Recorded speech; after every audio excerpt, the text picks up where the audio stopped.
Descent into Darkness, a Call of Cthulhu campaign.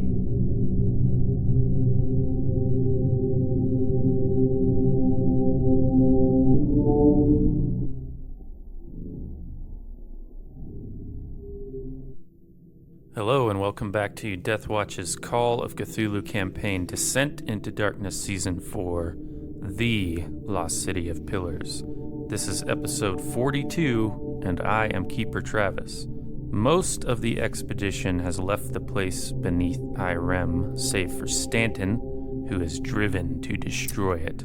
But what is the place below Irem, with its maze-like tunnels turning and shifting like the sands of the desert it is contained within? As you have seen in Boston, not really any of you or the characters that are here now, but an array of alien corpses somehow power this blasphemous mechanism to an unknown purpose.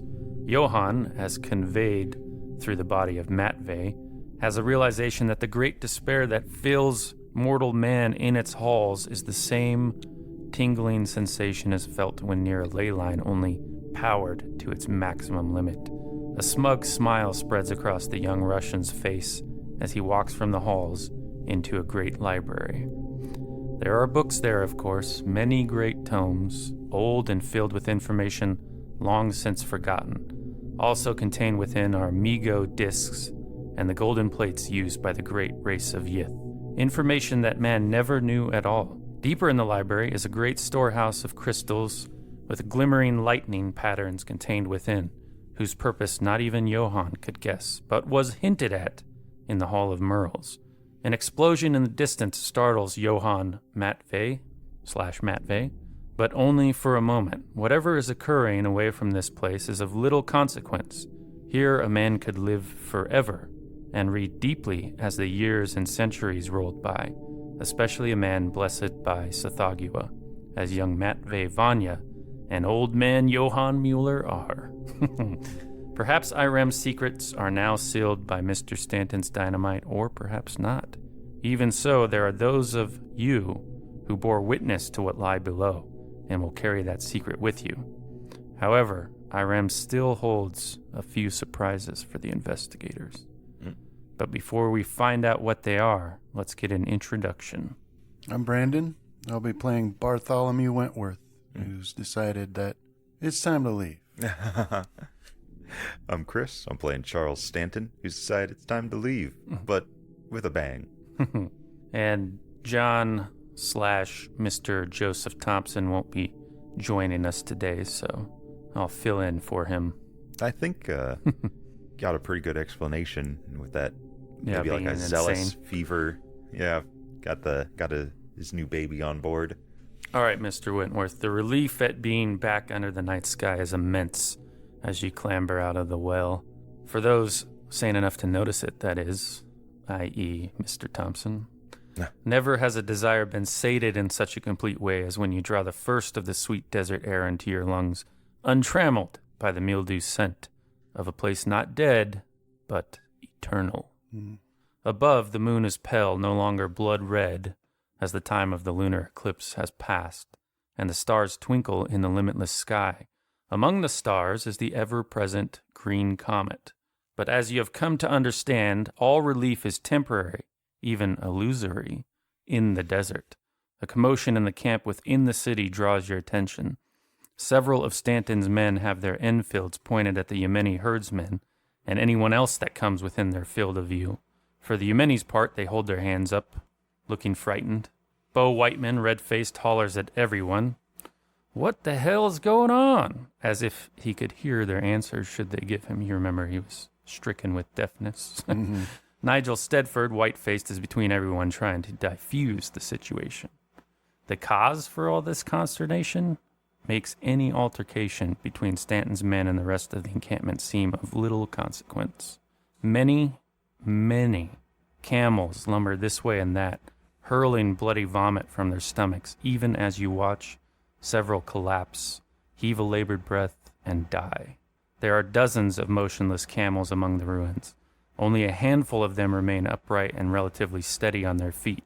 From somewhere, you smell the rot of the sea, weeds and dead fish rotting in the sun, and things from deeper places that swell up on the shore with bulging eyes. Of course, none of those things can be here in the desert, but the odor remains. One of Stanton's men looks queasy as he examines the contents of one of the wine barrels brought in from Malcolm's camp. Then he is overcome by the stench wafting from it and is forced back. What do you do? Well, obviously, I have to take charge of this situation before it gets out of hand. So I'll rush forward and ask for an explanation. Yeah. Who are you addressing? Lower your guns. Well, who's of Stanton's men are here? Victor and mostly unnamed ones. I think he took the rest of the named ones. Victor, come on. Lower your gun. What's going on here? He does not lower his gun. He points it at you. What's going on, Victor? One of the Yemeni, we think, poisoned the water. Why are you pointing a gun at me? Well, do you think I poisoned the water?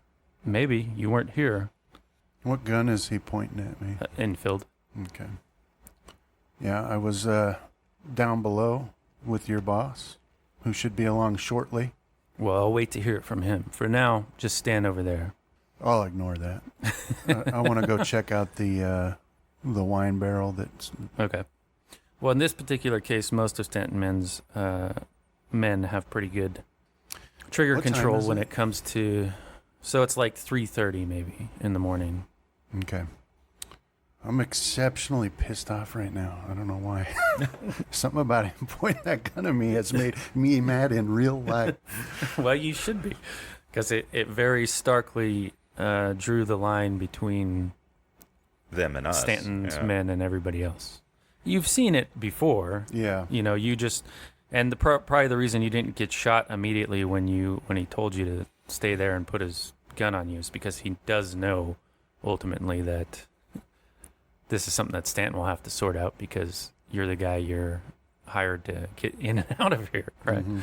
So he lets you go towards the wine barrel? Yeah. Yeah. So... Yeah, what's in there that made that guy... It's the smell, and the water looks brackish, which I should note at this. There was no talk of that, and there was even, they were starting to be... Or I guess this came out after you had already gone down, so you don't know, right? Right. But for Stanton's part, he would have known that they looked at it, back when they loaded it up and stuff. Some right, of it, yeah. Right? So yeah, this must have happened all of a sudden, and most of the camels are dead now. Yeah. There's, just a sec here. Let me open up my spreadsheet. Yeah, so they all the camels made constitution rolls based on the effects of this. Of course, if you want to spend luck on the behalf of some of them, you can change the number that made it through. I don't really have any. Some of them only failed by, say, 4 luck. Some failed by 80 luck. Just depends. But you have a precious few that are alive, I think. Let me do a count here. I thought I wrote it in my notes, but I didn't. So you have a total of 11 camels that are still upright. Okay. So the ones that all died were the weakened ones. Mm-hmm. The ones that hadn't already died on the way here. As soon as they couldn't weather the whatever had occurred at all. I mean, you can see where you had left your camel, and it is dead. You see some of the things you had put on it to personalize it, Yeah. It is dead by 55 luck. Oh, dang. That's really dead. Well, when did this start happening? Not very long after Stanton went down. Minutes after, in fact. Minutes. Okay. Well, I guess we'll wait for him to get back up, see what he thinks. I don't think any of these people poisoned him. I think this place is cursed. If you'd seen the things that I have seen down there, it would probably make more sense. If only you looked at Thompson's face. Yeah. You'd realize it's cursed. Well, there's a problem that you and Stanton are going to have to solve, Senor. There's only 11 camels. Yeah. We can start with the Yemeni. One of them's missing. Likely the one who's poisoned the water. Which one is... Now, give me an intelligence roll when you're looking at the water.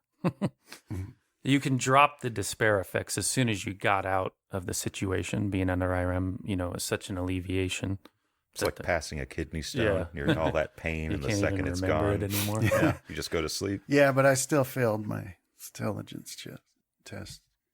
Okay, so there's something there about, his story that sort of tickles the back of your head, but you can't latch on it, so you might as well go with what he's saying. There's one of the 6 Yemeni that were still in the camp. The rest had died or are they departed. Is it one of the ones that we'd rescued? No. Okay. Because those would be Bedouin, different. Well, Thompson, what do you think? What do you think's happening here? Thompson's fixated on the comet in the sky, holding that Sathagua Fatagan. whatever he's got concealed beneath the silk. He's of no help to me. And all he says is, "Look, they're coming back." Oh. Yeah. That's just what we need. And if you trace his gaze towards the comet, you can see like a sort of misty light breaking off from the brighter mass of the comet. And it's tough to get a sense of like approach or anything, but there is some motion around it, right? Right. And he says like 3 a.m. Yeah, about 3:30. Yeah. Okay. I'll put that in there so we don't forget. Did I know the one that is missing? Yeah, it's most of the ones that weren't taken off were the herdsmen because they were the best with the camels. So if Stanton needed anybody, he either grabbed the craftsmen or they were volunteered to because they didn't have anything to do in the camp.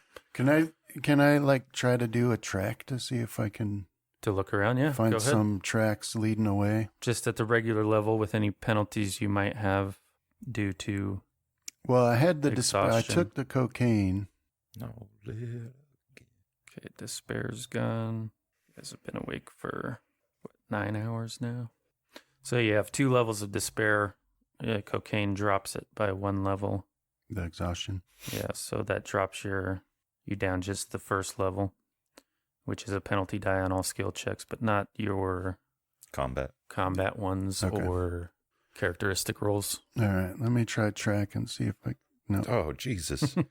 Failure there, too. Well, it's obviously a mess because the camels were brought here en masse. You guys had these pop-up troughs that you would use for them. Now there's blood and brackish water and scared footprints all around. It's turned the thirsty sand into a slurry. Has all the water been checked? Just the open barrels that they had, yeah. Yeah, I'll check like my canteens. Okay. Your canteen's fine. It seems primarily what was designated for the camels. Okay. So maybe somebody did. Again, something tickles the back of your head about that concept, but there's a lot of things moving at once, so you can't latch on to it. Not without a pushed roll anyways. It's too noisy. You need to sit down, think. Oh, bother. Think. Yeah. I don't know what else to do at this point. Oh, I forgot Jackson and stuff is with you. He's like, Mr. Wentworth, you know any poison that turns a water like that? This is something else, I think. Some hoodoo. Yeah, like, what do you think it is? I don't know, but... It's like it, all of a sudden went stagnant, or what does it look like? What does it smell like? It's like seawater, but worse. I don't think seawater would have that effect on a camel. Well, they would just know not to drink seawater. But I don't think there's anything you could just add to water to turn it like that is all I'm saying, so... Is this some sort of magic? I mean, yes. Yeah. But who... Well, I did see Malcolm down there with Stanton, and it happened right after they came down here, right? Yeah. I don't think there's anybody else in camp that trucks magic man? Magic of any sort. Well, I don't know, but his dad or whatever definitely was. Right. Whoever he's working for. Give me a spot hidden roll while you're standing there looking over at the camp, waiting for a missing Yemeni to reveal himself. Success there. Okay, so standing by like Bo Whiteman and people that were more on your side of the camp, you see Bandar Haughty looking at you with interest, and he shouldn't be looking at you because he claimed blindness. Yeah. But then he sort of goes into like a far-sighted type of thing. Like he notices that I notice. Yeah, he's maybe. Trying to play it off. Yeah. Bandar. What a betrayal. All right. And so where is he? He's standing just behind Bo Whiteman, who's still hollering up a storm. Yeah. And he's told one of Stanton's men, it's actually it's like escalating a little bit. He's like, you better get that gun off me, son. Yeah. Otherwise, the shooting's about to start. And you can tell for his part, he's not bluffing, Yeah. But he knows his situation. He's likely to get shot from multiple directions. But by God, I'll take one of you with me. As soon as he goes to pull his piece there. Well, I'll walk over to him and I'll tell Jackson to come with me. Okay. Well, and I'll tell Thompson whether he listens or not. But I'll walk over to Whiteman. Yeah. And as if I'm like trying to calm him down. But I'll like mumble to Jackson to be ready because, Stanton's men are right. Ready to make somebody and find a culprit. So I'll walk over to Whiteman as if I'm like gonna try to calm him down, be like, hey, let's calm down. But then I want to make like a very sudden like movement, like a shadow punch at Bandar. Oh, okay. You see what I'm saying? Yeah. Like suddenly, Yeah. Okay.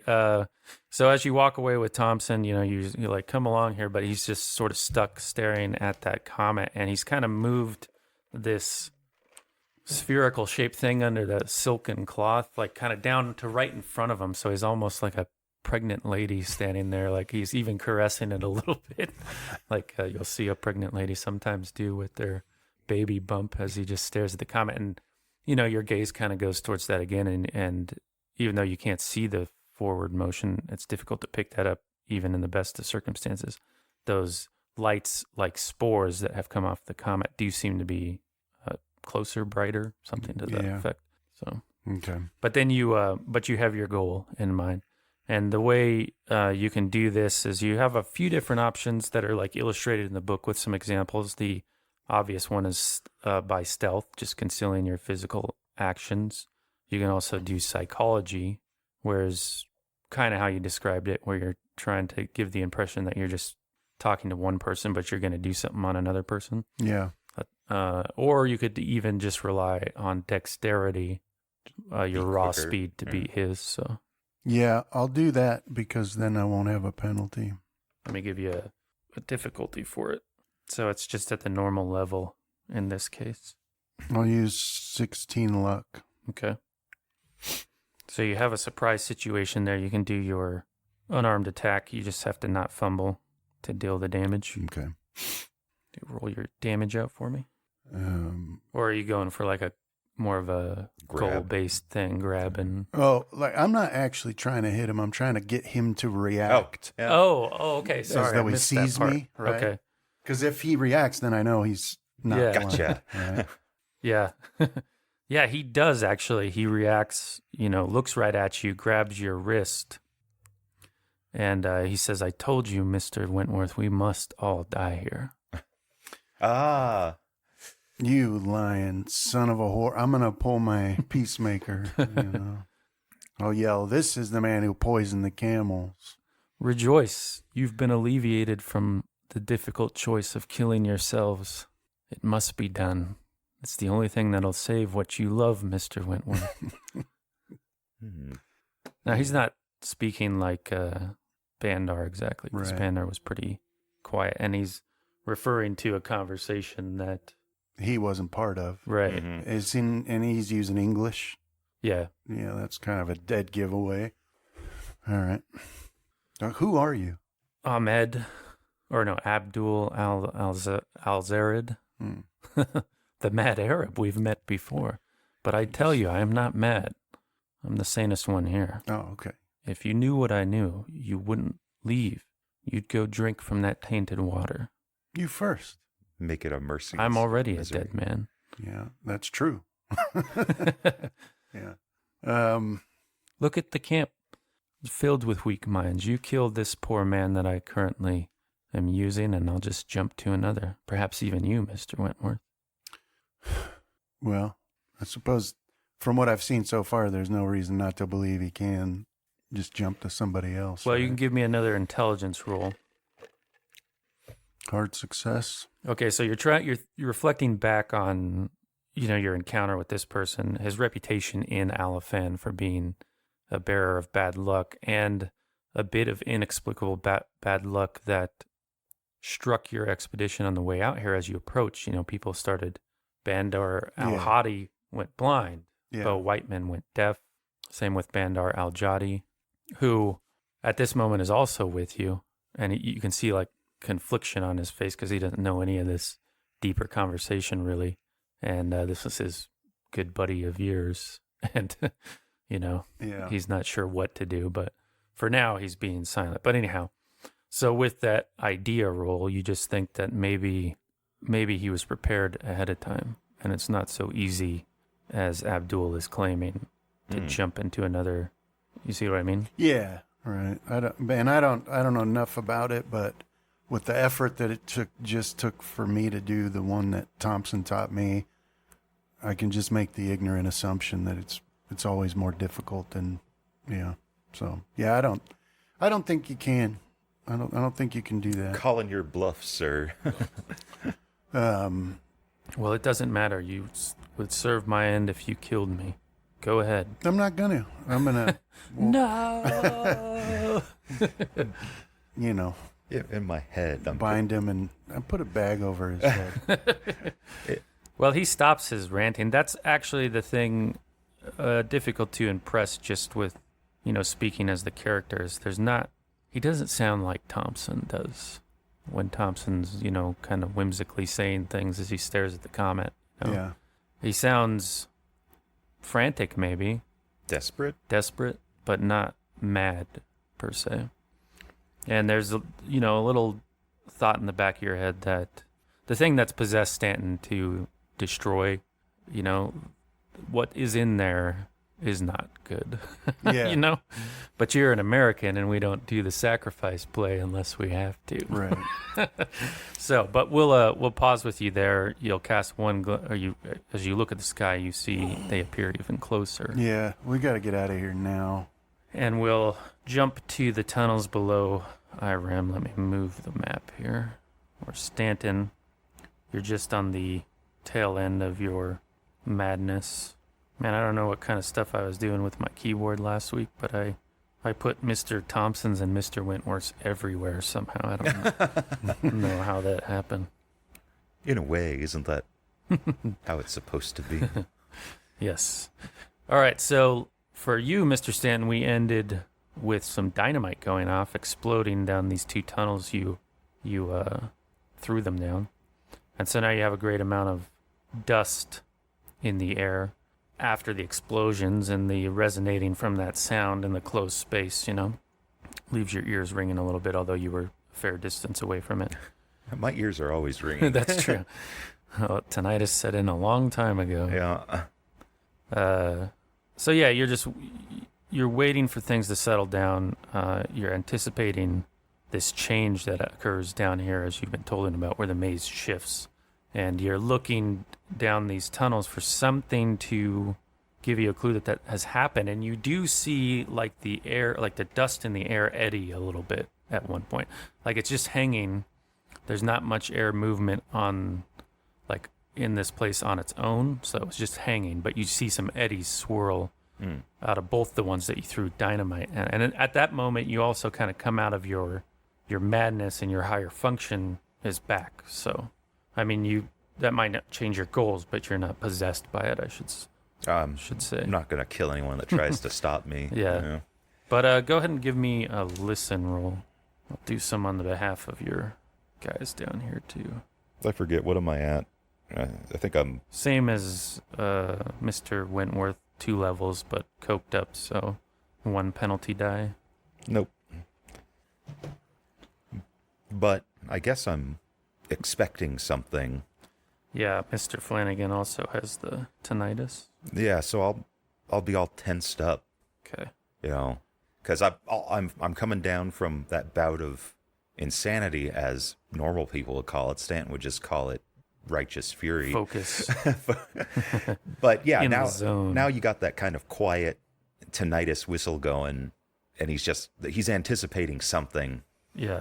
Give me just a sec. So I'll kind of have my gun raised. Or not quite fully raised, but, at my shoulder. I'll be kind of looking around at the mummified lizards around me, just waiting. Something's bound to be coming. And if nothing does, then he'll give the order to chuck 2 more bundles down the hallways. Could I add listens and spots to my quick token macros? Kind of a pain in the butt to set up, though. Let's see, penalty. All right, so, everybody's obviously deafened by being next to explosions, but, Anwar, as a Bedouin, does have a fairly well-honed set of instincts when it comes to that sort of thing, so you get kind of the benefit this way. He nods towards that southern passage, and he says, I hear something coming. So you're at least can have your gun raised in the right way.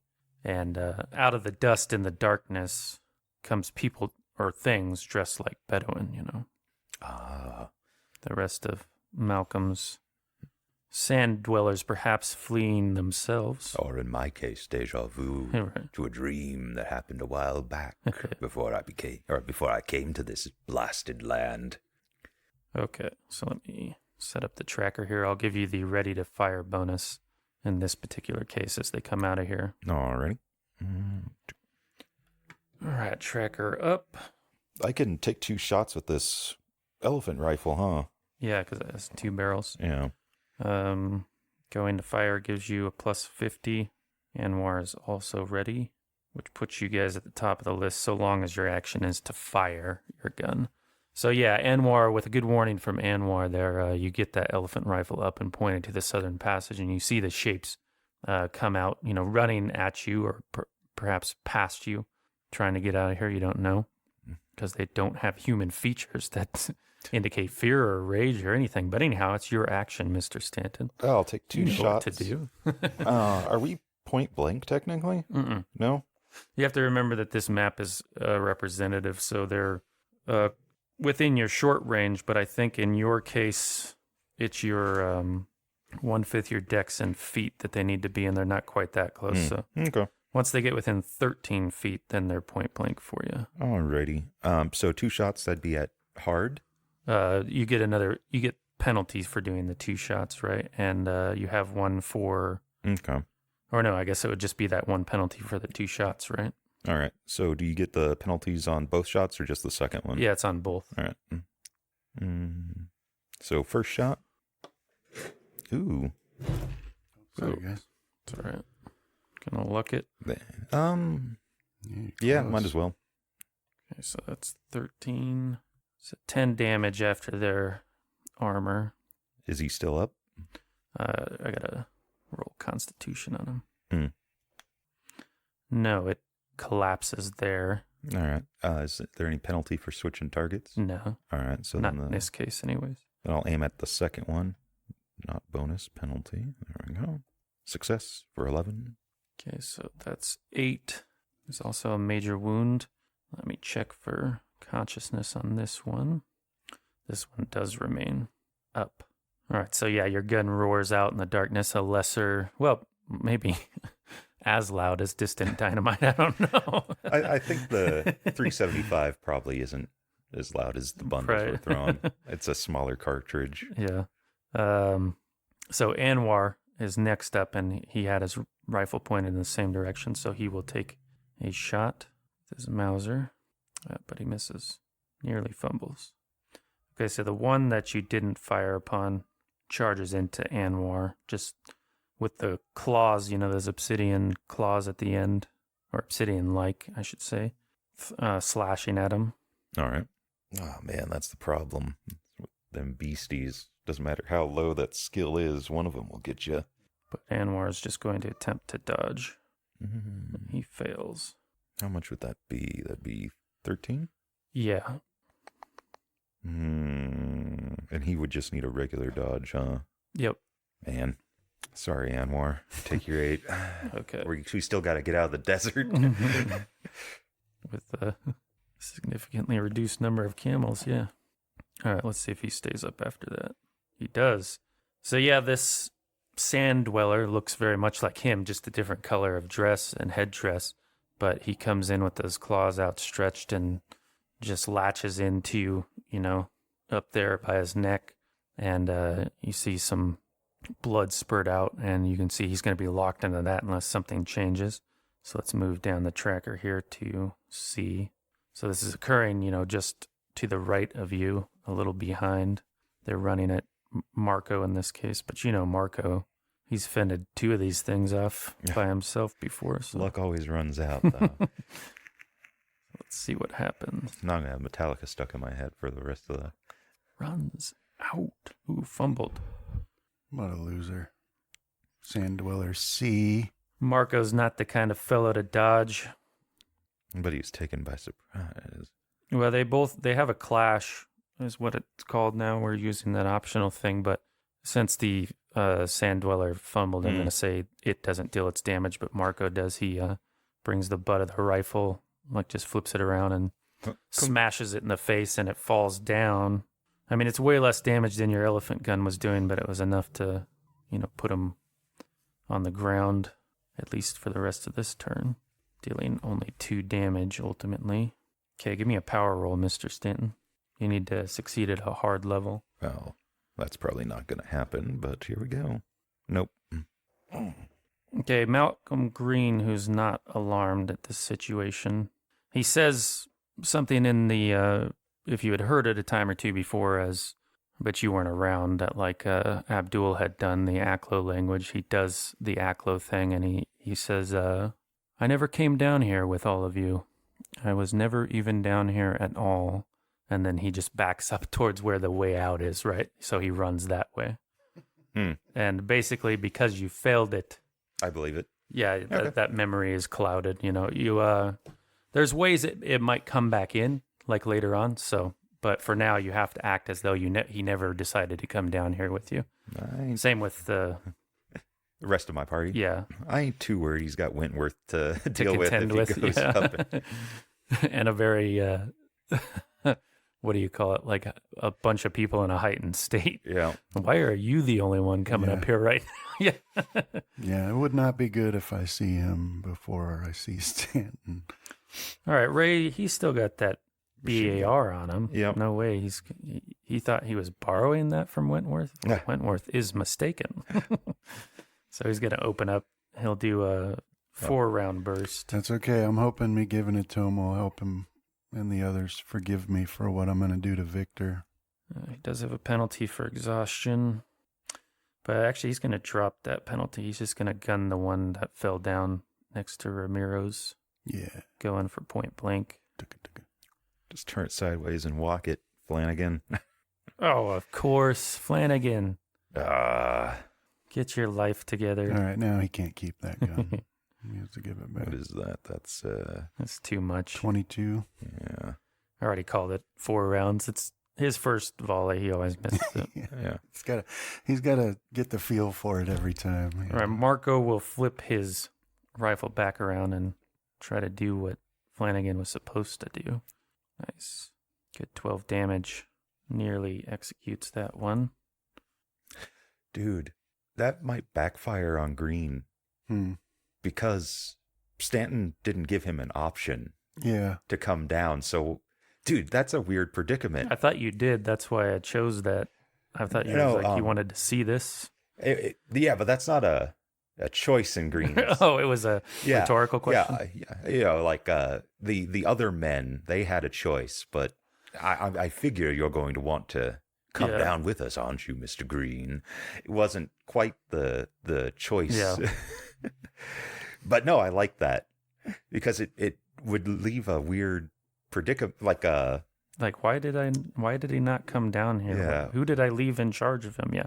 No, it's a short-term solution to a particular problem he was trying to solve, which is I met somebody crazier than the Malcolm I was following before. I need to get out of here. The thing I like about his character is in the short time I've known him, he seems to be the type that always gets the short end of the stick. Right. And it's not always someone else's doing. It's most likely his own doing in some fashion. So this is fitting.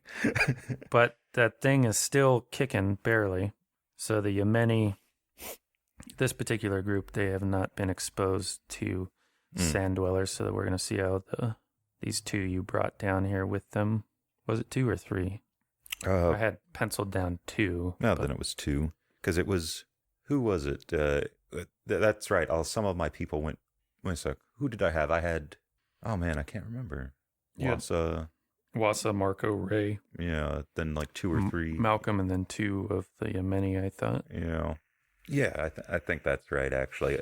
I forgot that because I was playing different characters down here as well, I added them mysteriously to my Stanton group.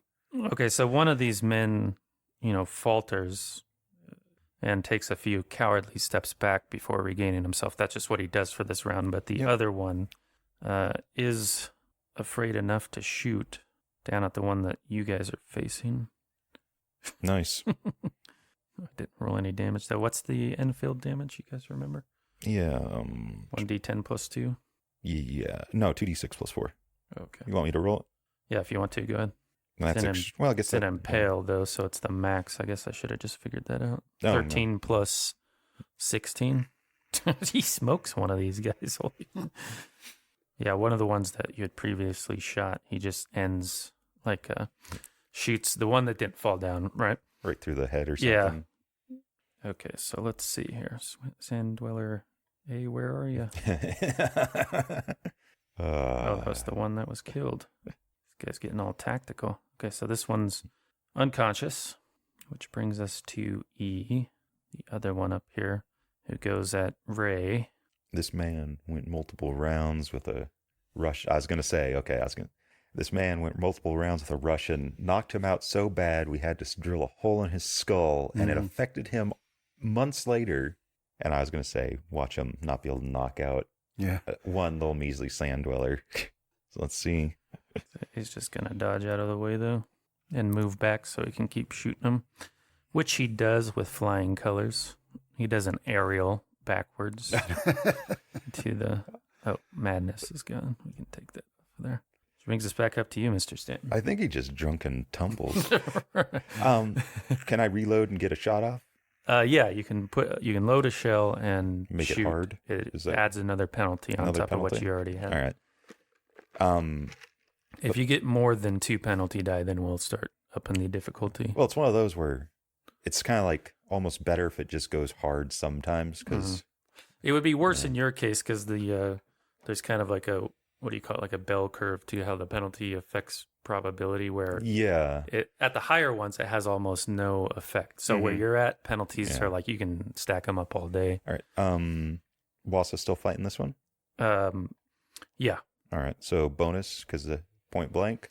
You get a bonus cuts point blank if you're going to fire into the melee. Penalty. That is a penalty. So I'm still back at normal. Yeah. Or one penalty. Let's see. You have penalty for I'm not point firing. blank, or penalty for melee, penalty for load and fire, and then bonus for point blank. So you have a net of 1 penalty. Okay. Success for 17. Yeah, I'll put a round in him, or in the sand dweller fighting him, and then I'll aim my gun at the next one, but won't be able to fire. Okay. So yeah, that one is a good deterrent. He falls off of Anwar. You would like shoot him in the body or something, like boom, and Anwar, reels backward a couple of steps as he's suddenly released from the grasp. But he's back, and he wasn't ready to fire this round though. Let me change where he appears. I think I might say like walking fire or walk and retreat or whatever it would be. I'll shout it out. Yeah. Okay, this one moves over to the one that's threatening Ray, and just kind of on its knees and arms, commando crawls over, grabs the ankle of that one, and then the clothes that it's wearing just go flat, and that Sand Dweller E bulks up pretty big. Which takes us to Malcolm Green's turn, and he's out of sight. Which brings us to Ray, who is like, what? I've shot one of you guys before. But he will move back a little bit, though. He's backpedaling from this guy. Tries to shoot him with that BAR. He shot 4 rounds. He's going to put all 16 into him. He's going to go whole hog here. Give him the whole 9 yards, Flanagan. No time to cheap out on the ammo. Okay, so the first 7, let's see how he does. It's got a bonus for the range, penalty for exhaustion, so it's at the normal level. Success. Big 20. Oh, no, that's 32 it was supposed to be. Okay, so 17 of that gets through. Man. And we'll move to the next volley. Dugga, dugga, dugga, dugga, dugga. Another 7 rounds. No, Flanagan. You try shooting when it's like you're on a ship, Mr. Stanton.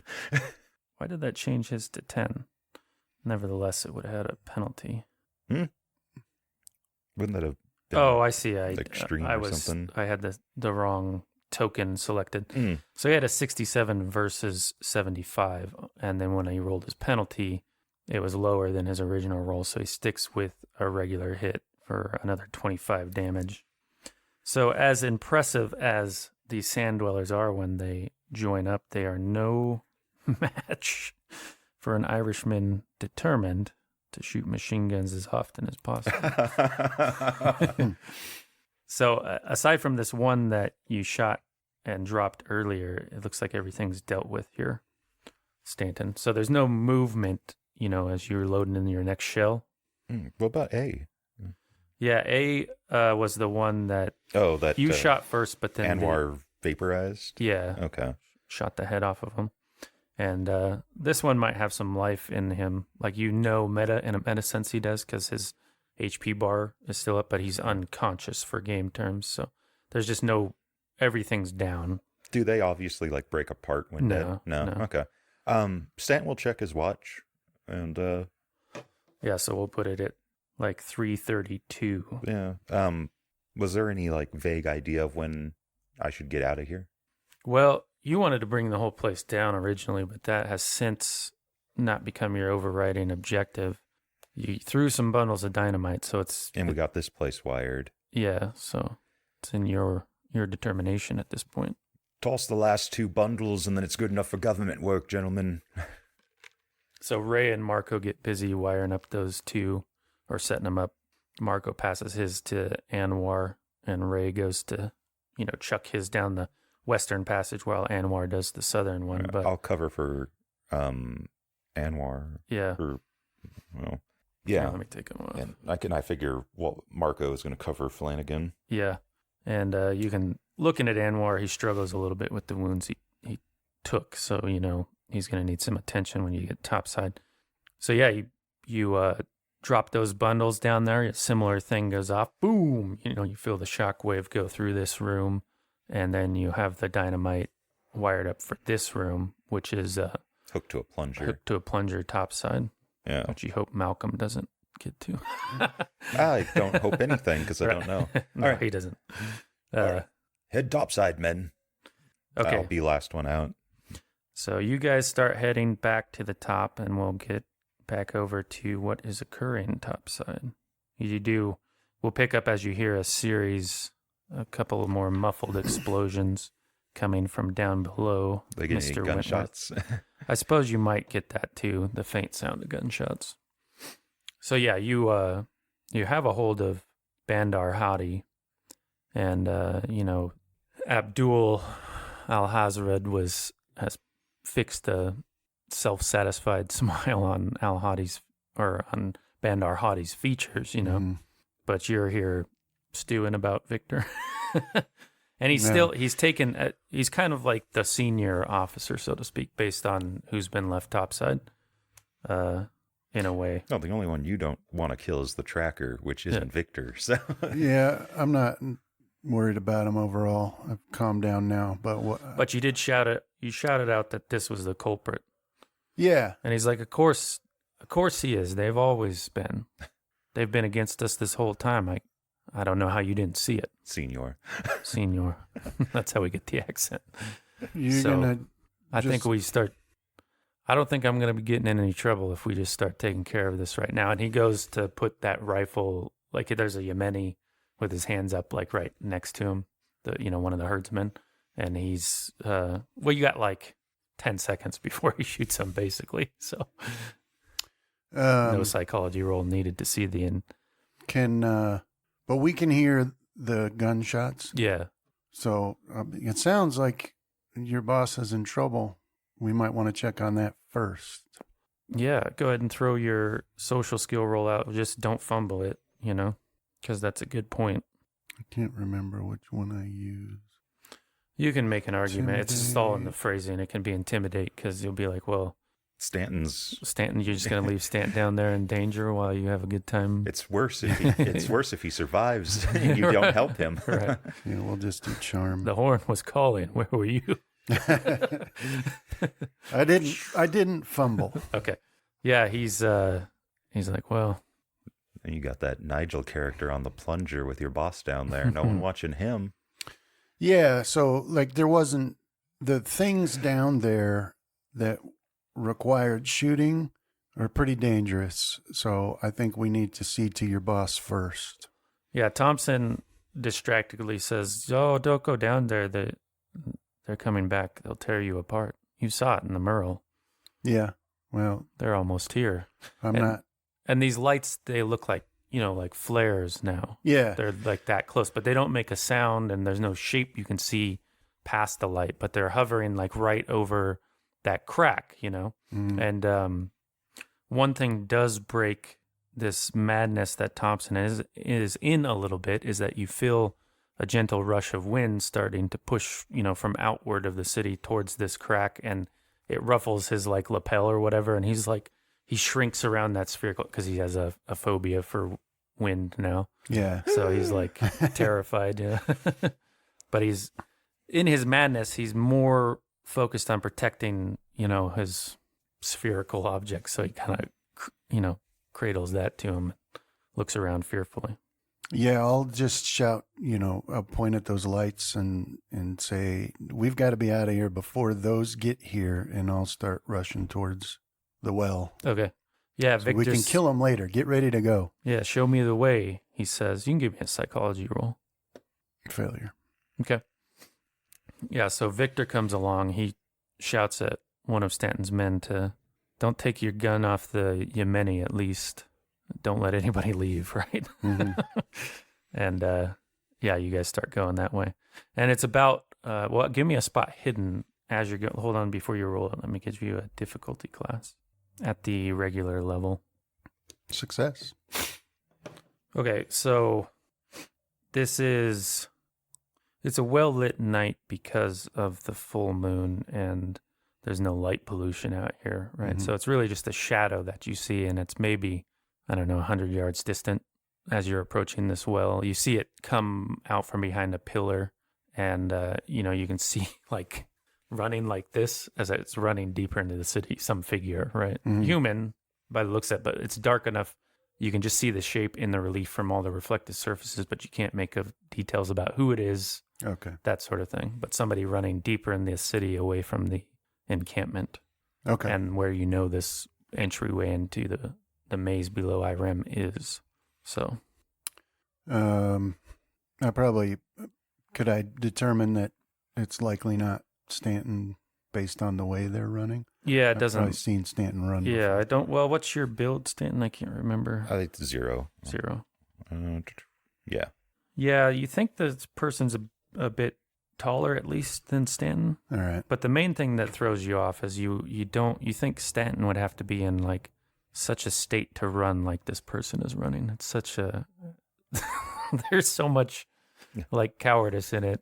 Like Okay. in just the You embodiment can of the see it running from- that you can see it in just the silhouette, right? Yeah. That you're pretty sure it's not Stanton. Okay. That or his madness has taken a different form. Right. Yeah. We'll worry about that later then, if ever. Okay. All right. So yeah, it turns out that you guys arrive at the well as Stanton's coming out. Okay. Basically, you can hear the sounds of you can see the pulley moving basically Okay. for whoever's first up, Yeah. which would probably be either Ray or Marco. Okay. We'll say Ray in this case, and then everybody else will come in between, followed by Marco and then Stanton. Okay. Yeah. So then I'll just, as soon as they're all up, I'll say we have no time. We've got to leave now. That's good because Ray said something to you in Irish, not Irish, but Irish English, and you don't know what it was. Mm. But he hears what you said, and he says, okay, boss is coming. Yeah. Yeah, there's nothing but bad news up here, but we've got to go. Okay. So then there's the two Yemeni, and finally Marco, Anwar, and Stanton come topside. Okay. Stanton seems to be in a more, he doesn't have that look behind his eyes that made you nervous when you were coming out necessarily. Just the regular look in his eyes that makes you nervous. Yeah. he must have been satisfied by the explosion. He shot his elephant gun. Yeah, that took care of that. Yeah. That'll be good for another summer with the wife. She wants to take a family photo together. Yeah, but now it's like time for survival. So, like, I'll say that it's time to go. We have to go now, but I'm not waiting. So once I see that he's up safely, it's time to go, and I'll. What did you do? What did you want to do with Bandar? I should say when you left. Are you just dragging him behind you, or did you leave him in care of somebody? Left Jackson to keep an eye on him. All right. Nigel was on the plunger. Yeah. I'll get a good. I'll walk over to him and, well, you do the honors or I. He'll do it. Excellent. Because we are the same person, but different. You know, the Malcolms fought each other to the death in honorable combat. Well, let's make it to Alafan first, and then we'll have our duel of the fates. But anyhow, yeah, so there's this, it's very muffled because, you're some ways distance and you're up, but you can see it, that section of the city, all the dust that's settled suddenly like jumps up and is suspended in the air, and a big gout of dirt and dust comes out of the well opening, Yeah. And you hear a lot of crumbling afterwards. Yep. And just looking down, when the dust clears enough, you can tell you wouldn't be entering the city that way, that's for sure. Yeah. Hopefully it will delay him long enough until we can figure out what to do with the damned city. Yeah, well, we're going to have to figure it out from outside the city, because once those lights get here, we're all dead. Yeah, leave the plunger. Actually, leave everything that isn't necessary. Yeah. You can see, because Victor came along, you can see he's worked up about something, Mr. Stanton. He's got the... Well, we'll have to talk and walk. Yeah.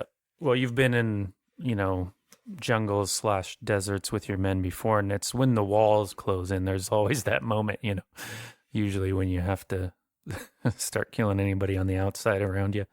But he has that look, and he just says the camels are done for. There's maybe a dozen left. Somebody poisoned the water. How many, out of the 11, how many of Wentworth is a given? Myself, Thompson, Elias, Stanford. Yeah. Well, how about we go, we'll do like, you're like a, and, yeah. And we walk back to the camp and we'll like survey what's going. And by this time, the wind has picked up pretty good enough where it's whipping your clothes around, and you're seeing... Out of the city limits first. Right. We'll worry about who gets to live and not. Yeah, so you grab what you can, and you make it to the edge of the city where you see the oil flowing out of the rocky ring that borders it. And these lights come down to where there's that big crack in the center of the city, and the wind is torrential, not enough to knock you off your feet, but it'll give you a pause in your step as you fight against it. And these lights are kind of sucked down into Irem through this crack, and then all is quiet. And then is the time for an accounting. Mm-hmm. But there doesn't seem to be any danger in the city. Whatever it was went into Irem. Okay, so any sand checks on the light? Or... Yeah, so if we don't all suddenly start dropping over dead, then I'll figure we were far enough away that... Yeah, it's a small one. It's just, you guys can roll them. It's just a one hit if you fail. Strange lights. For watching the lights come back. Something return that those who have seen the Merles know they can be dangerous.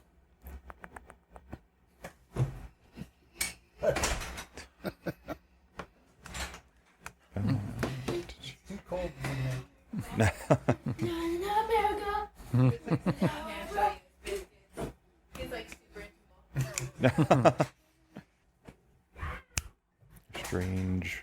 Oh, sorry. All right, Stanton, you do have the underlying insanity. Once you have a temporary break, you're in that state until you have a moment to rest, basically, until game day ends, which is defined as until the next peaceful moment. But you make an intelligence roll again. If you fail it, then you don't do a temporary bout. Of course. Well, there's business to be done anyway, so it's probably better to be in this state than not. Well, you know you're a man of your word, and you gave your word to at least Wentworth. He's the job, right? Mm-hmm. So that's non-negotiable. And clearly, you're off the table, but literally nobody else is, right? Mm-hmm. There's, it's you would go completely towards the function of survival. So if one of your men ends up being dead weight in this case, then so long. We'll say that's the madness at play here. Well, first we need to take stock of what water we have. Okay, so you probably have enough for your personal use, at least for the next day. It was mainly looking at the what you had brought in to refresh. Now you brought enough to water the camels at day 5, so they were fully, or day 4, the day before you arrived. Mm-hmm. The camels that were meant to survive, they're pretty much okay. They were getting watered again for a return journey, so that was just bad luck. And so you have 12 of them, and they're going to need, at some point on the trip back, at least 50 gallons each, which you don't think you have. But they might make the return trip and die in the process. To Alafan. Well, that's what I was thinking is we draw straws. Whoever gets well, not even drawing straws, that's a metaphor in this case. I'd say you, Wentworth, and maybe Stratford, whatever his name is. You take the remaining camels and you make it to Alafan. If you do, then you return, and we'll wait it out here. Or, what? I give the order to fire, we execute all the Yemeni. Probably most of the people that came with us, except the ones I like. And we try to do the same thing with the remaining camels and whoever's riding. Yeah. Well, let's use our... we can use our link board. I'll take Mitchell Brown off there. He's actually back in Alafan. He's not somebody we got to worry about. Everybody else who's dead is X'd out. Do we got the... Yeah, there's Usman. But doctor. I think if we ride full breakneck, without regard for the camels' lives, and without regard for anyone else's lives who will be leaving here at the gates of Irem, we could probably make it to Alafan with only a short little stint of walking. Yeah. Or we can send a desperate rider with enough camels to make it.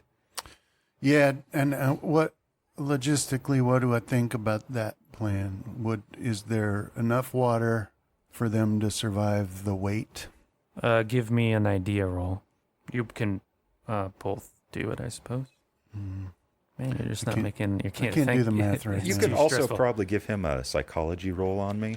Yeah. Because I'll probably kill the Yemeni and take their water for my men. Anyways, yeah. You know, they're probably dead if we remain here. Yeah, you can throw out your psychology too there, Mr. Wentworth.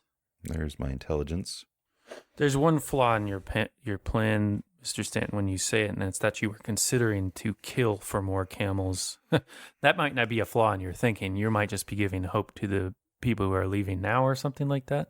But basically, when you were in Alafan, you were considering killing Bedouin there to get camels for the trip. So you're going to be faced with that same problem, whoever goes back to get enough camels for the rest that are left behind, right? The Wentworth thing is me getting Wentworth home. Okay.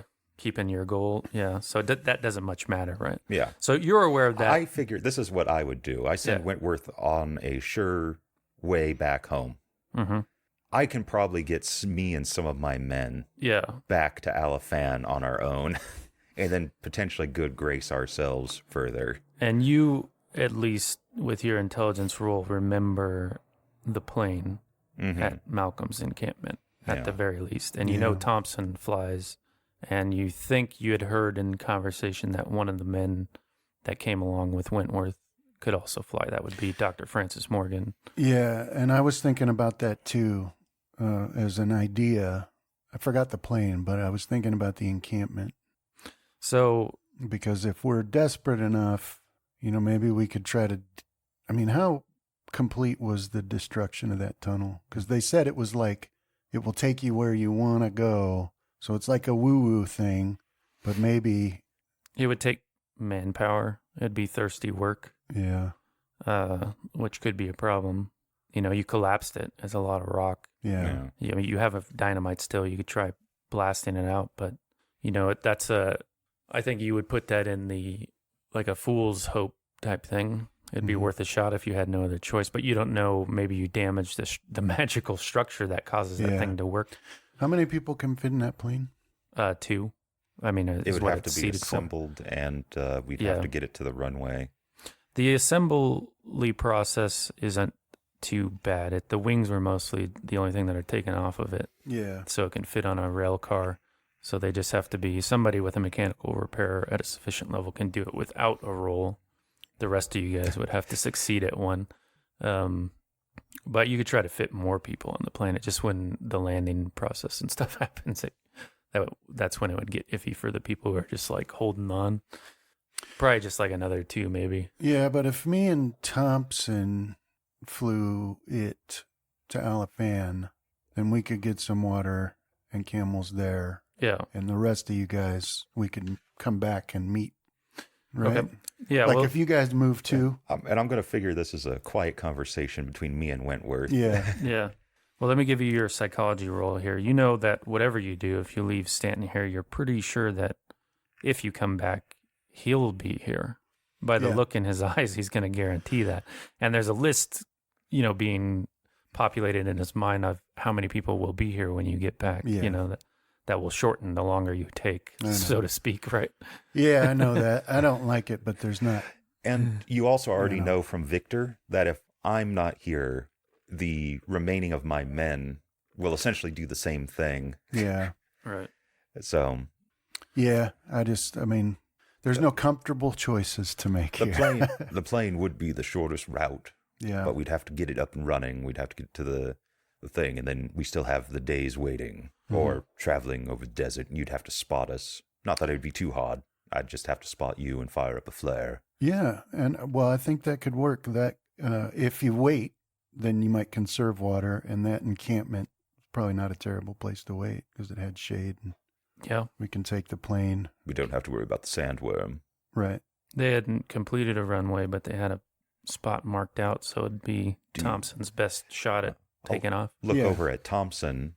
He's who's in no state to fly. Yeah, Okay. that's what I was about to say. Do you think you could get him to even fly? I don't know what's going on. Looks with like he's him. about to start suckling that thing in the claw. Yeah. Well, I should say that's, as you look at him, that's like an odd thing. You don't see him holding a spherical object anymore. Oh, no. He's impreg. Yeah. But Francis can fly, right? Yes. I believe Victor is my mechanic, Right. as well as my cook. And I believe Victor could probably piece together that plane. Okay. All right. And then I'll ask Francis, we'll bring him over and say, do you feel like you could fly that plane if we put it together? Let's see.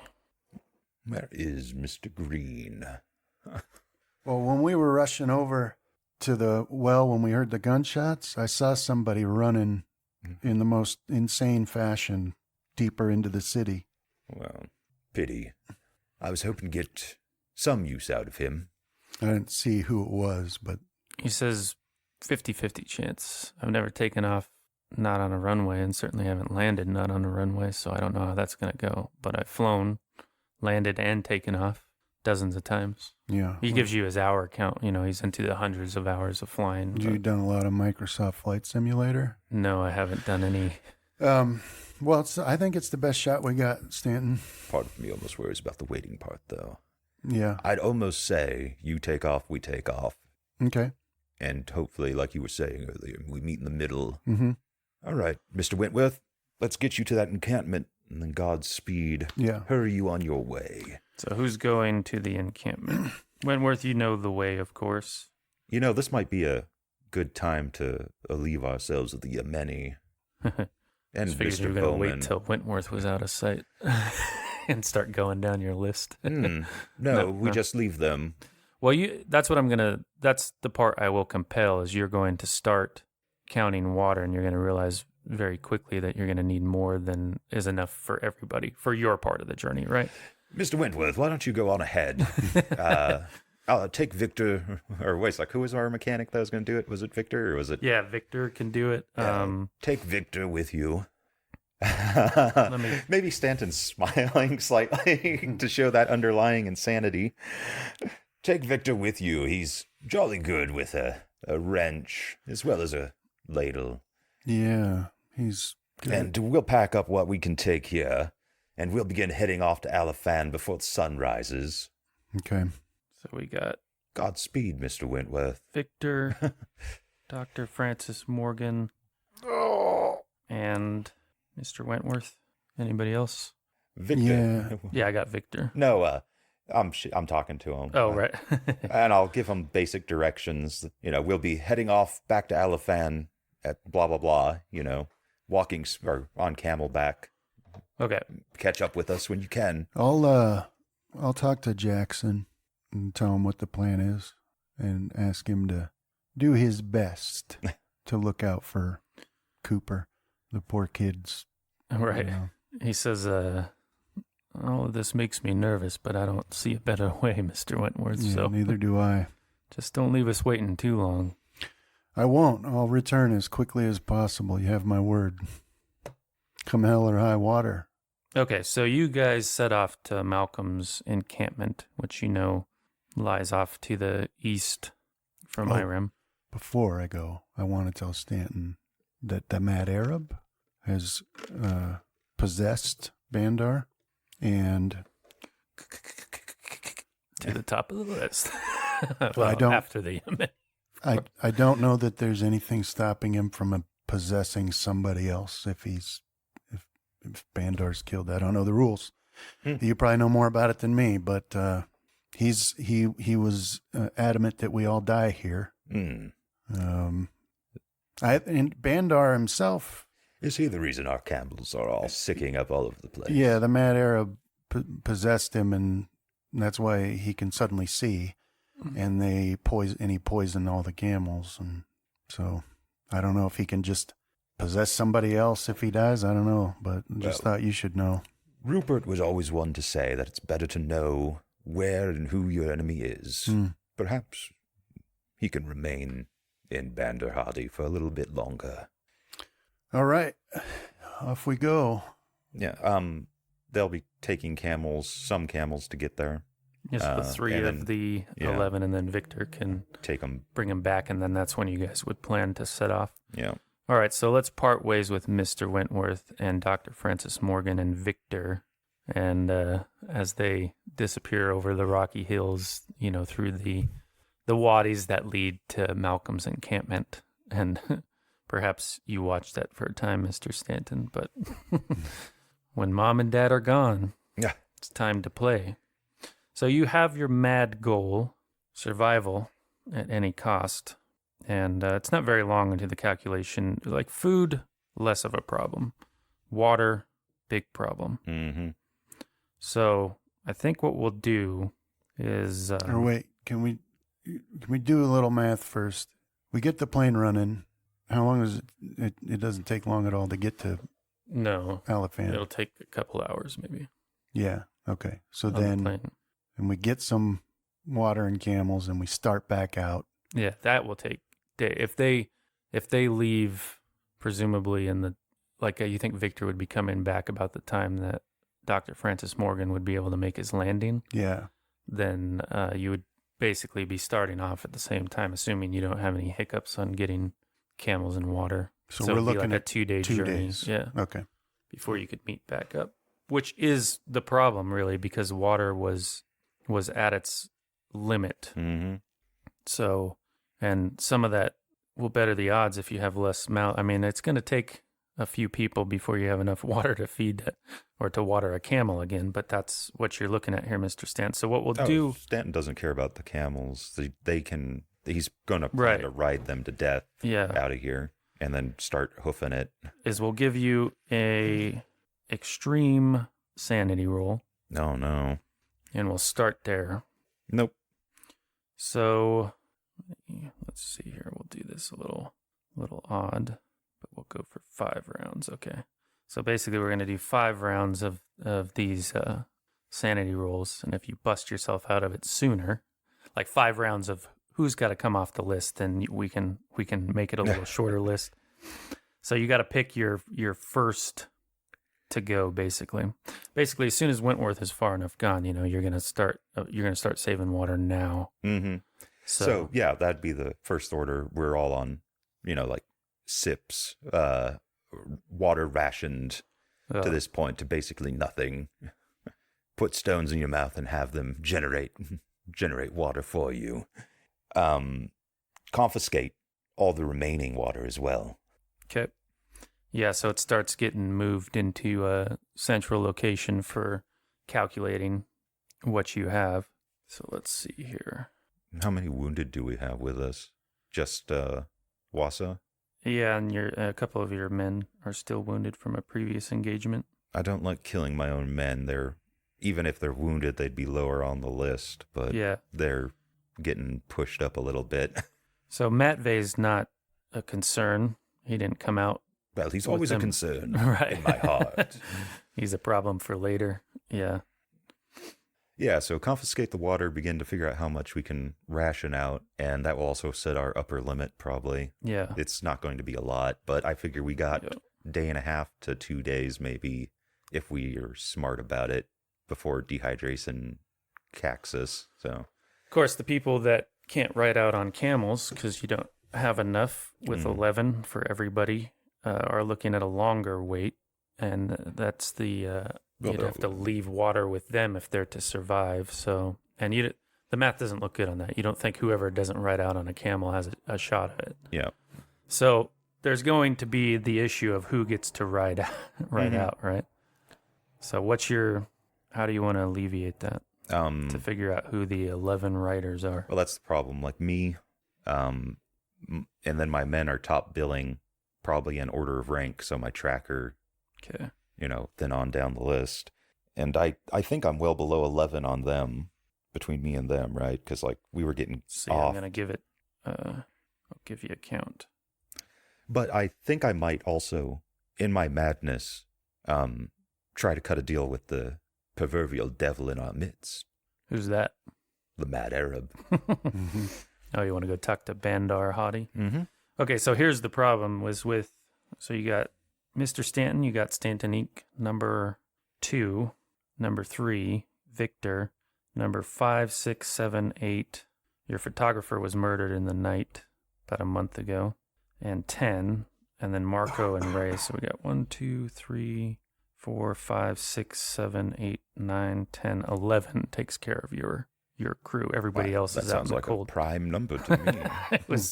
It was fate, just like you being drawn to this place was. That's kind of funny, actually, because I rolled every camel out, all 90 of them. It's crazy that many. And I'll give you the option, actually, before we solidify on 11. You can spend your luck to save some of these camels. Some of these camels narrowly. Like a luck roll or actual luck? You spend luck points. How much? Well, your camel only needed 3 to survive. 67? Okay. So that would take you up, that one, to 12 camels. Jackson's camel only needed 4. I can pay for that. Okay. What's another? We'll go for the single digit. One of your Stanton members had one that only needed 7. Ooh. Yeah. 60? Huh. This is what all that saving up was for. Yeah, if there's anything that 6 luck will do, I'll spend that too. That can get 2 more. There's one that, oh wait, no, sorry. Those don't count. So, beyond that, we have the teens. You have a 17 and an 18, or no, 2 17s and a 15 luck required, and a 13. So, yeah. We got Elias, a camel. Then it would be, who is it? Stratford, maybe, or the kid. Oh, could I double up with Yeah, it might leave you you walking earlier than you would expect, but you can definitely ride with you. With Francesco. Yeah. But I was referring to is he the reporter or the Cooper? Cooper. Yeah. He is pretty small too. Yeah, I'll allow he's it a with little Cooper. guy. So I bold him. Yeah, I was gonna have him with Jackson. I'll italicize him so we know it doesn't count. So, yeah, any person doubling up, and this goes for myself as well, when the camel falls over, you're walking, and that's exactly what I'll be doing. Okay, so we're at 1, 2, 3, 4, 5, 6, 7, 8, 9. Man, that 10, 17 11. is a tough one. Ugh. And what'd we save? 4 more camels? Yeah. Yeah, I saved, yeah. Yeah, because I got 1 and he got 3. And you liked Nigel Stedford Mm-hmm. and Jackson. I think it was only 3 more, right? 12, I definitely 13. did 2. You did 1. Yeah, only 3 more. And then the next one was the 17, and I'm not thinking about that. There was a 13, wasn't there? Yeah, I only have 6 nobody left, did the so. 13. That was the next lowest, was 13. Yeah. So it's then 3 we have more. Jackson. That's definitely on the go home list. Yeah, sorry. Okay, let me do a count here. 1, 2, 3, 4, 5, 6, 7, 8, 9, 10, 11, 12, 13, 14. Yep. And then Francesco and Curtis are the only allowed to ride double. I think it's just probably too hard to do 2 fully grown men on one. Yeah. Assuming they carry anything else with them, the camel might not even be able to travel. Okay, so so chiefly, how are you deciding this? Like privately, maybe with your navigator? Yeah, navigator. Flanagan's in there because he's probably going to have to do a lot of the shooting coming up with me. And he's kind of my gunman. Yeah. So we only have so much water. I plan to get me and my men out of here. Elias, you get to come along as well because I got you into this mess. Who else was it? Nigel Stetford. I don't seem to remember Bo Whiteman being on that list, unfortunately. Well, We're probably going to have to gun down everyone else and take what water we can. And then we're going to ride these camels to death out in that hellhole of a desert. There is one potential chance here, so give me a moment. And we're going to see if we can make a deal with the devil that we know. If not, I'll give the signal and you kill a lot of them. does Thompson have any luck?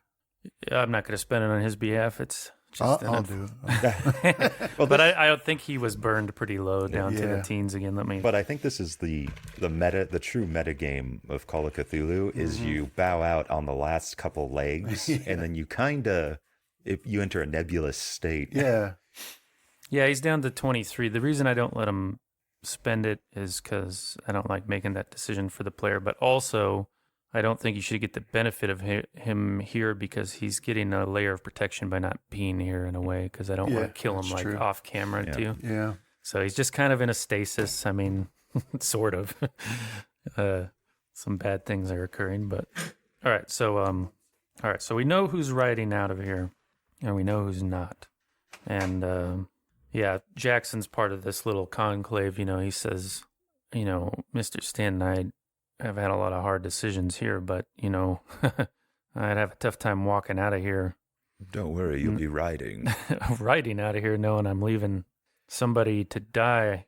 You know, I think if you got somebody else, they can take my spot. I think I might sleep better. Maybe that doesn't bother you. I'm not saying it should, but I know it will me. So, You're a good man, Elias. Better than I. to Do you my have any detriment. idea the effects of dehydration on the body? Yes, All right. I know. Did you want to give him a speech about it for dramatic effect? Well, good. Let me tell you. No, Mr. Stanton, I said I do know. First, you start. Well, the first day, you'll be fine enough. You'll damn near go mad with thirst, but it'll be something you can stave off. But by the second day begins to hit real hard, Elias. He says, yeah, take the doctor maybe. I don't know. You guys might need him. I'm more worried about witnesses, Elias. Me and you, men from a similar civilization, we can keep each other's backs, but All right. he might not care about the Yemeni getting gunned down, but when I kill Walla or Right. Wassa, Let's all right, well, let's delay it a while longer. Let's go talk to this Abdul and see if we can make a deal with the devil. yeah, I'll have him slightly aside from the rest of the Yemeni and at gunpoint. Okay. The other Emini are at gunpoint as well. Right, yeah. That was what Victor had left them doing, and they were all too happy to do it. And amongst your men, you can see, without them being mad, they just know that this is a point that everything comes to, people have to make sacrifices for an expedition to reach its conclusion. So, they read the look on your face and, they get kind of a little froggy without physically moving, but, you can feel the anticipation rise in your members. So, like a pot on the fire, it's about to come to a boil. These are the moments that make you feel alive when out in the wilds. So you can see them kind of cinching the rifles a little closer to their shoulder there, getting ready for the shot that's about to come to take care of this problem of the Yemeni, because the theory is, they poison the water, and nobody's, besides Jackson, who whispered it quietly to Wentworth, said anything other than that. That's what's spread all around the camp. So anyhow, they're holding Bandar Hadi at gunpoint, who is on his knees in sort of a meditative state, not really looking at anything, although his eyes do fix on you, and he, makes his shoulders back, chin up, but he does not say anything at the approach of you and Jackson. I believe we haven't had the pleasure of truly meeting. I'm Charles Stanton. I'll offer my hand. Did you guys have him bound up or just under gunpoint? Okay, hold on a sec here. Let me look at that damn name, because for some reason it goes right out of my head, even though I've read it probably 100 times. Mm-hmm. Was it Abdul? Oh, nice. Yeah. Yeah, so Abdul, he says, my name is Abdul Al-Azred. A pleasure. It's my understanding that you're the reason we're currently in this little predicament. No, you should take some responsibility, Mr. Stanton. You came to Irem. I did indeed. But you must not leave it, because within you, you carry knowledge of this place. And there are those that, even though you think you may never tell, have the means to extract that knowledge if they wish.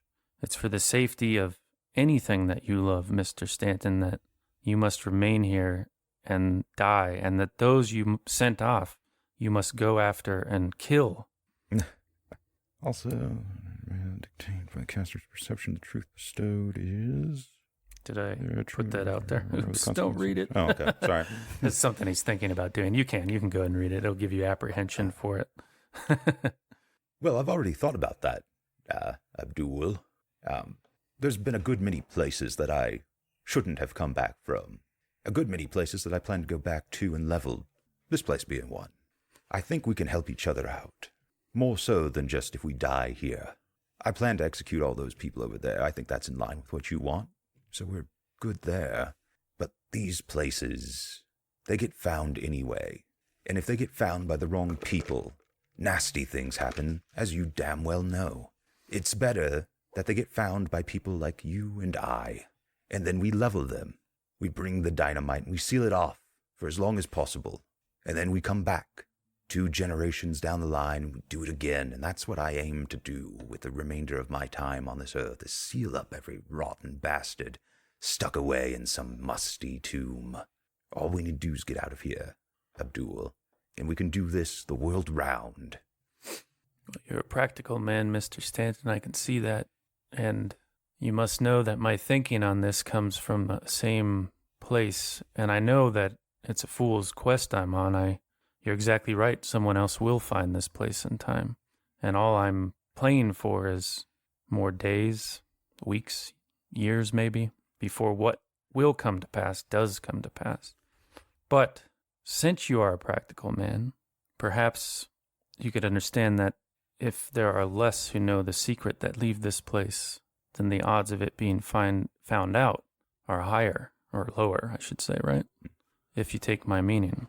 A group of men leaving this place, there's a lot of stories, and stories spread. I know, I'm a poet and a storyteller, but a few men, it's the only chance of keeping it secret, but only for a time. And how many is a few, Abdul, in your book? You and I, some of my men. Oh no, not me. Not you. How about the two of you leave this place? And the men you already sent off. And no one else. Two of me. Have I split? What's up? The two of me? Oh, I thought Jackson was with you. So he's referring to you and Jackson. If Jackson's not with you, if you want to be one-on-one, just you, he would say. Well, Jackson... Yeah.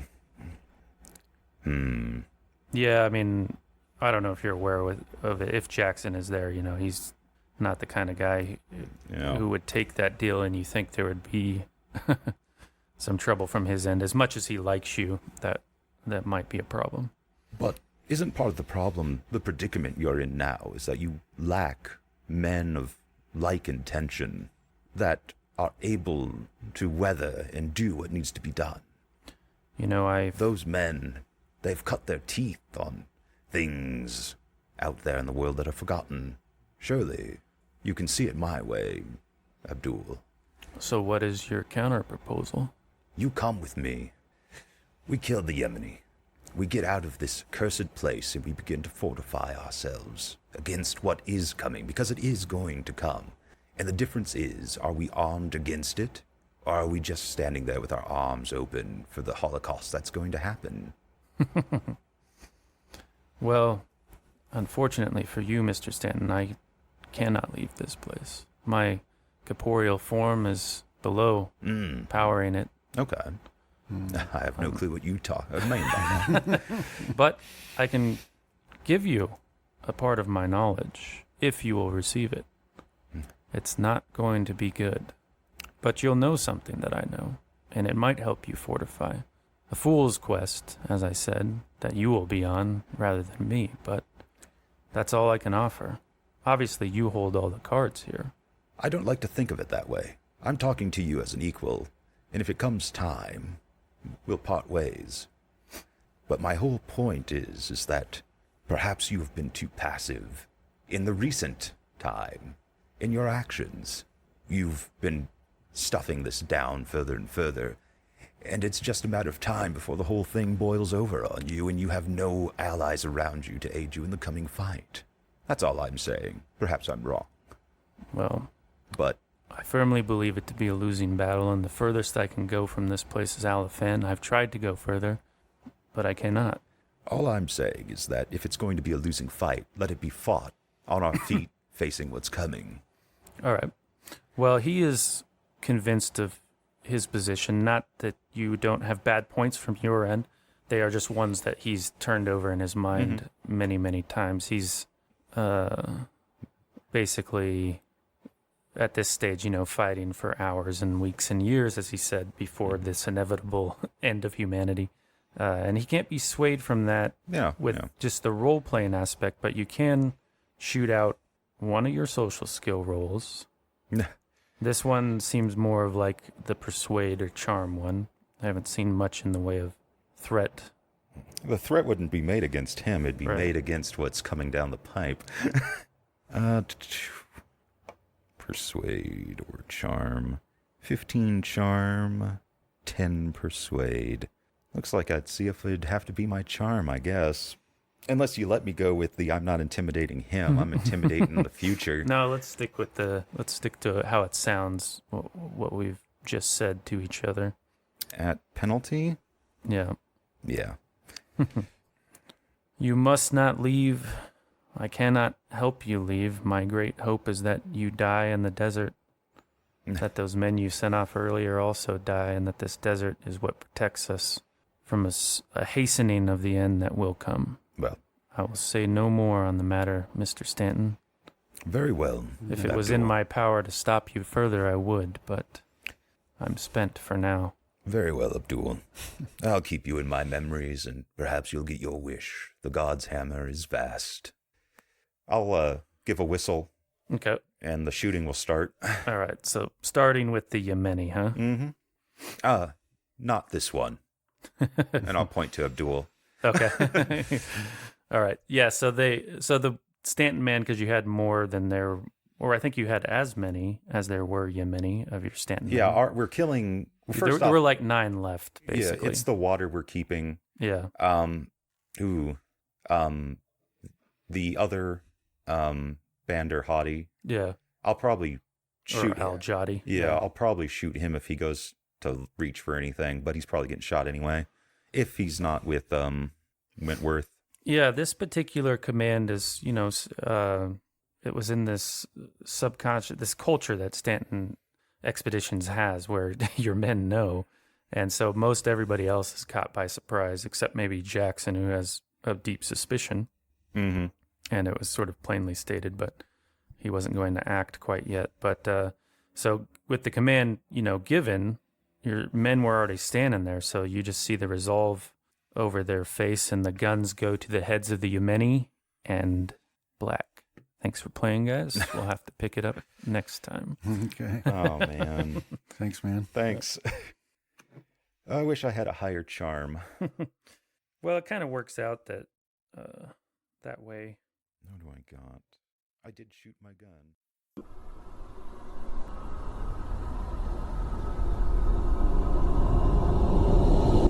This has been a Deathwatch production. Thank you for listening.